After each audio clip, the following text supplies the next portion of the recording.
Okay, guys, hey, how are you? We are going to do today chapter 37, dosage calculations from medication labels in our pharmacy calculations textbook. I'm actually trying to see where okay, dosage calculations from medication labels. Basically, we're going to calculate the volume of a drug that's needed to deliver a specific dose of medication using basically the manufacturer's label. Okay, describe how powdered medication that require constitution are prepared to deliver the prescribed dose of a medication is our second learning objective. For the most part, we're going to be focused on the first part. Okay, so let's just do the intro. In the practice of pharmacy, quantities needed are calculated from labeled vials of medication. Using the labels provided, calculate the milliliters needed for the following dosages. You may set up ratios and proportions equations, but the aim of this chapter is for you to do the calculations with confidence in your head or with aid of a calculator. Okay. So in any case, you should be able to do these in your head. But for the most part, we're going to use our little calculator that I have right here, just to be safe. Okay. Or just to make sure that I'm giving you the right answers for the most part. Okay. So I wanted to show you exactly how I got certain problems. So there's going to be a few scenarios. There's going to be scenarios where you have a bottle, right? And it'll look like this. In this case, I'm not sure if you can see. It says calcium gluconate injection 10%, 23.25 MEQs per 50 ml, or 0.465 MEQs per 1 ml. Okay? This bottle is 50 ml large. Okay, and it's used for slow intravenous use. Okay, so in this case, it's saying how many ml would you need to technically either pull out of this vial and put into a regular IV bag, or however the doctor wants to do this. Basically, it's asking, the first question is saying, you need 210 milligrams. How many ml are you going to pull from this vial and place it either in another bag, an IV bag, or in a syringe, or however they want to do it. But how much are you taking out of this vial in order to figure out this dose right here? Okay? That's what the whole question is all about. That's what you're figuring out. How much to take out of this to put in that based on what milligrams you need. Okay. So in this case, it says we need 210 milligrams. But in most cases, like, I don't know if you see down here, in this case right here, down here on the adromycin, it says 2 milligram per ml. In this case, it would be simple. You know, if you have 2 milligram per ml, and if you need 33, you just do the crisscross. Okay. But in this case, you don't have the milligrams spelled out for you on the label. So the only thing you do know is that it's 10% strong. And because it's 10% strong, we learned in our earlier chapters that 10% means, okay, 10 grams in 100, okay? That's what it would mean, because 10%. So 10 grams in 100 ml. Regardless of the fact that this is a 50 ml bottle, 10% means there's 10 grams of medication per 100 ml of this medication. Okay? In this case, in this bottle, because it's a 50 ml bottle, there should only be 5 grams worth of that powder in this bottle mixed with that liquid in order for it to be 10%. But 10% generally means 10 grams in 100 ml, which also means 1 gram in 10 ml, right? Or it could also mean because we're looking for milligrams, so we want to do a crisscross calculation, but we have it in milligrams. So what we have to do is get our grammage or our grams and make them into milligrams somehow. Okay, so our 10% means 10 grams in 100 ml. We also know that if we reduce that, we can get 1 gram in 10 ml. Okay, for the most part, we do know that 1 gram is 1,000 milligrams. So technically, you could stop here, and instead of saying 1 gram, you could say 1,000 milligrams in 10 ml. Or you can just go and do the per ml calculation, which is 100 milligrams per 1 ml, right? Okay, and then you do your crisscross. If 100 milligrams is 1 ml, then how many ml would 210 milligrams be?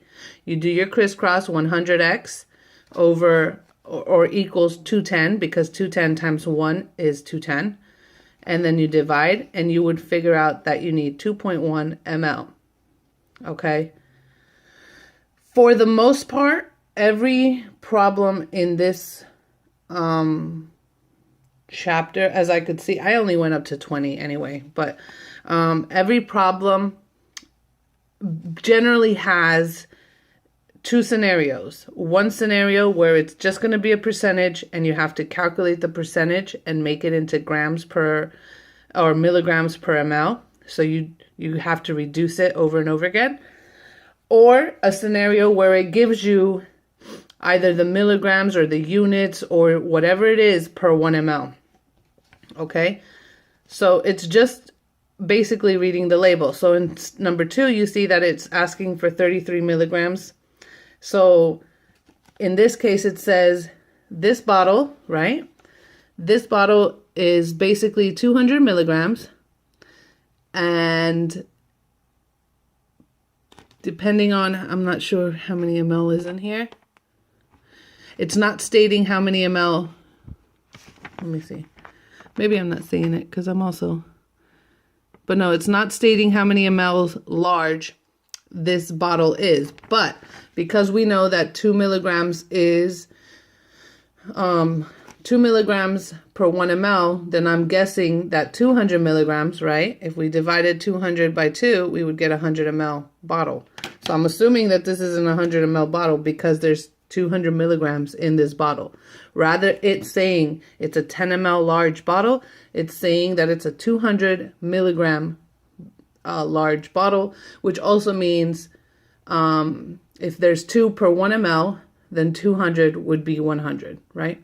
So it would be a 100 ml bottle without even looking at it. But we're not looking at how many mLs the bottle is. We're looking at needing 33 milligrams to pull out of this bottle. So in order to pull out 33 milligrams, we need to take that 2 over 1 ml and do our crisscross equation. 2 milligrams per 1 ml. So how many milligrams or how many ml per 33 milligrams? And you do your crisscross and you get 16.5. This should be ml. I didn't write it in. Same thing here. This label states epinephrine 1 in 1,000 ratio, okay? Or same as 1 milligram per 1 ml. This is a 30 ml large bottle, and it's used for subcutaneous or intramuscular use. So these medications are just, you can take them. It's basically what you're going to pull out of this bottle to either put into the skin, into the muscle, into your IV, etc. So in this case, it says the dose needs to be 0.5 milligram. Okay, so if 1 milligram is in 1 ml, then half a milligram would be in half an ml. So that one you should be able to do in your head. Okay, and the same thing goes throughout. Gentamicin, in this case, it's 40 milligram per 1 ml, and this is a 20 ml bottle. You need 175. I actually didn't do this one, but let's just do it for sake of doing it. So 40 milligram equals 1 ml. So then, since we need 175 milligram, we do milligrams to milligrams, mLs to mLs, right? And then we crisscross. So if 40 is 1, then 175 would be what? 40x equals 175. You divide by your 40 to isolate your x. And x would be 175 divided by, oh shoot, one moment. 175 divided by 40 would be 4.375. Okay, and this is question number 4, 4.375, or generally 4.4. Okay, because you won't be able to pull that out just out of the syringe like that, unless you have a really, really accurate one. All right, whatever. Generally speaking, for the problem's sake. Okay. All right, let's move on to number 6, since I kind of did that one. This one has the same problem. You see that it says potassium acetate 200 MEq over 100 ml, which also translates to 2 MEq per 1 ml. If you can see that there. Bottles like this is what you'll find often in a hospital pharmacy. Basically hospital and long-term care for the most part. You won't find this, usually bottles like this you do not find in community retail settings because they're more for injections and things like that. Okay. And for aseptic, or not aseptic, for cleaner environments. So, you know, generally speaking, this is going to be found in more of a hospital type environment. Okay. Anyway, 200 MEq translates to 200 MEq over 100 ml translates to 2 MEq over 1 ml. Okay. So your 2 over 1 equals 10 over what? And then you could figure out that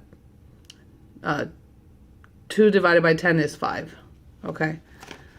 Same thing with your units. This label states, let me make sure that I have the focus in there, that 100 or 1,000 units are in 1 ml. If you can see, 1,000 USP units per 1 ml. Okay. And it's asking for 17,500 units. Now, during your test, if all you can remember is that 1 gram is 1,000 milligrams, don't be afraid to just calculate in large numbers just to not get confused, okay?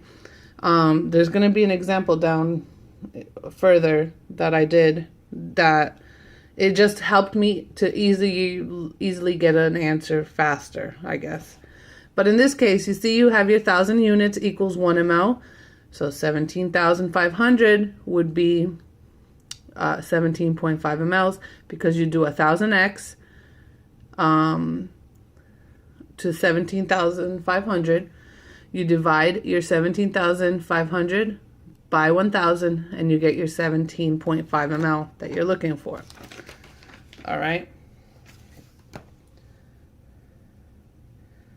Same thing here. You can do it with insulin. This is something you'll find in a retail pharmacy. Okay. So you need to inject 32 units, and your bottle states that it's 10 ml large, that each 1 ml, it says 100 units per ml. Okay, so that's your strength, or your, I guess your strength per ml. So when it's asking for 32 units, if there's 100 units in 1 ml, then 32 units should be what? In how many mLs? And in this case, you would get 0.32, with the 0 being in the front, 0.32 ml.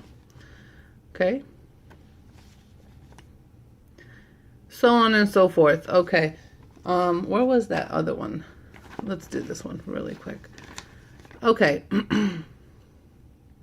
In this case, it's asking for 6 grams. 6 grams. But it's also giving you the label in grams, so you don't have to translate it into milligrams. So in this case, it says 5 grams in 10 ml. It's exactly how you set up your equation. If 5 grams over 10 equals 6 grams over what? So you can get 12.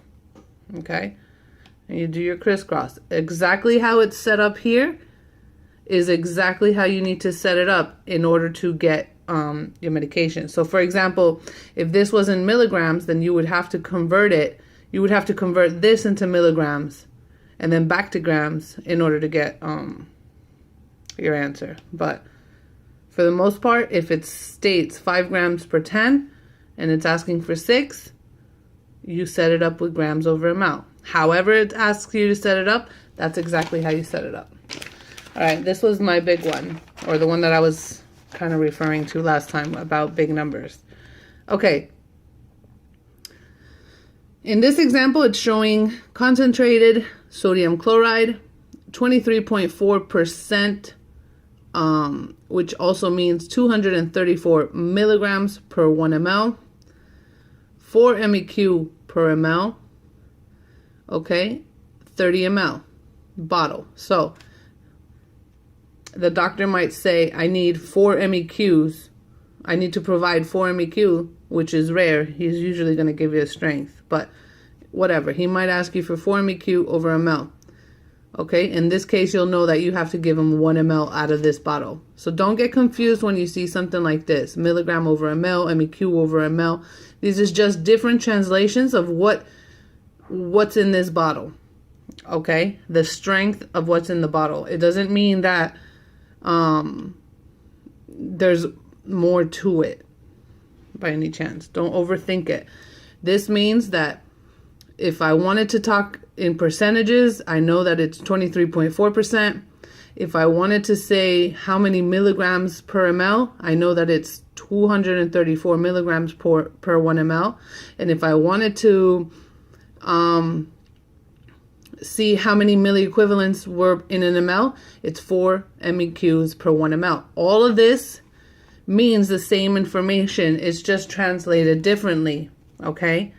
And also, when you have a bottle, it doesn't necessarily mean that that's the grammage, or like, for example, if this is a 30 ml bottle, you know, they're giving you the percentage out of 100 ml. Don't get confused. Like, this doesn't mean the percentage in the 30 ml. It means per the 100 ml. Okay, because I've gotten that question before. So whenever there's a percentage, it's based out of 100, never out of what's in the bottle. So if this is like, for example, 23.4 out of 100, then the 30 would be less grams involved in completing this bottle, in making this bottle, for example. Okay, so it's just like saying I put 23.4 grams of powder in 100 ml, and then I took 30 ml and I put it in this bottle with this label. It's still the same strength, and it's still the same situation, same percentages and everything, because it's 23% out of the 100 ml in total. Okay, but regardless, this is asking for 2.3 grams. Okay, and your strengths are being indicated by milligrams. Okay, it's saying concentrated sodium chloride, 23.4%, 234, or translated as 234 milligrams per ml, or translated as 4 milliequivalents per ml. Okay, this is a 30 ml large bottle. Okay, and it tells you that it's for IV or subcutaneous use after you dilute it. Okay, so there's like other information involved in each bottle. But what it's asking for is 2.3 grams. Your question is, how many ml do I pull out of this particular bottle to get the strength of 2.3 grams?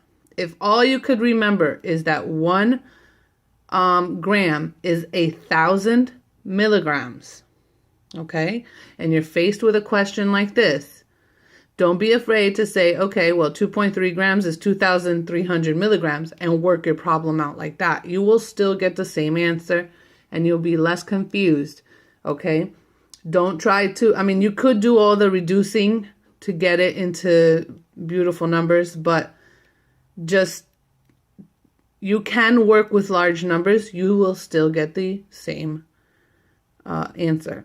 Okay, so because this is milligrams per ml and you need grams, we're going to convert the grams into milligrams, which tells me for 2.3 grams, I need 2,300 milligrams, right? 1,000 times 2.3, 2,300. So I set up my calculation, 234 milligram over 1 equals 23 milligram over what? I do my crisscross and I divide. I divide 2,300 by 234. I get my 9.8. Okay, and the rest you can see. Whenever it's asking for milligrams, you just go by the bottle. You set it up like this. Okay, if 150 is 3, then how many is in 1,000? Okay, you don't have to get too complicated. Don't overthink it. You don't have to reduce it to 1. For example, this doesn't necessarily have to be 50 in 1. If this is 150 in 3, you can still just go like 150 over 3 equals 1,000 over x and work with big numbers. 150x equals 3,000. And then you divide by your 150 to get your x. Let's see, 3,000 divided by 150 would give you 20 ml. Okay. 20 ml is your answer. Oh, it also says it right there. Well, I could have just did that. But it also says that right there. Some labels will tell you, some labels won't. But regardless of the fact, if you match it correctly, it doesn't matter. You don't have to always reduce. Okay? As long as you know what you need out of that. Okay? In this case, you see that it's 20 milligrams per 2. It's asking for 30 milligrams. So you do the same idea. Same idea for all. And you just continue on doing the same thing. Let me see if I can find anything with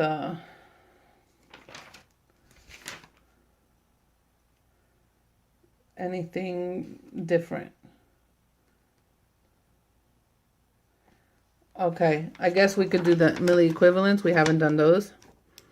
As you can see here, the magnesium sulfate says that they want 40 milli equivalents. I mean, I guess that's the same thing too. In this case, it says that this is a 50% strong, 50% solution, right? 50% strong, 5 grams in 10 ml, okay? Or 4.06 MEQs per 1 ml. So in this case, because you're looking for MEQs, you're going to do 4.06 over 1 ml equals 48 MEQs over what? And then you do your 4.06 x equals 40 divided by your 4.06 to isolate, and your x should be 9.85, and wait a minute, 9.85, okay, which also translates to 9.9. Sorry, I thought I did it completely wrong, and I was like, what? Yeah. Okay. This bottle right here actually doesn't give you anything. It just says that it is 100 milligram.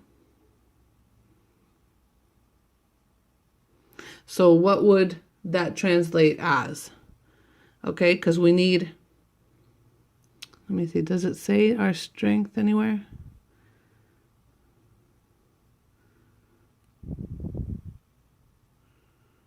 It doesn't. It just simply says 100 milligram. And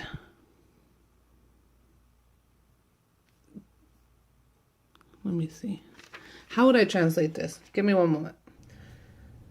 Okay, guys, so for the most part, what I figured out is that in this example, that it's not giving you enough information on how big the bottle is.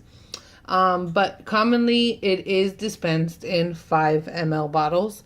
So I'm guessing that they used this example that way.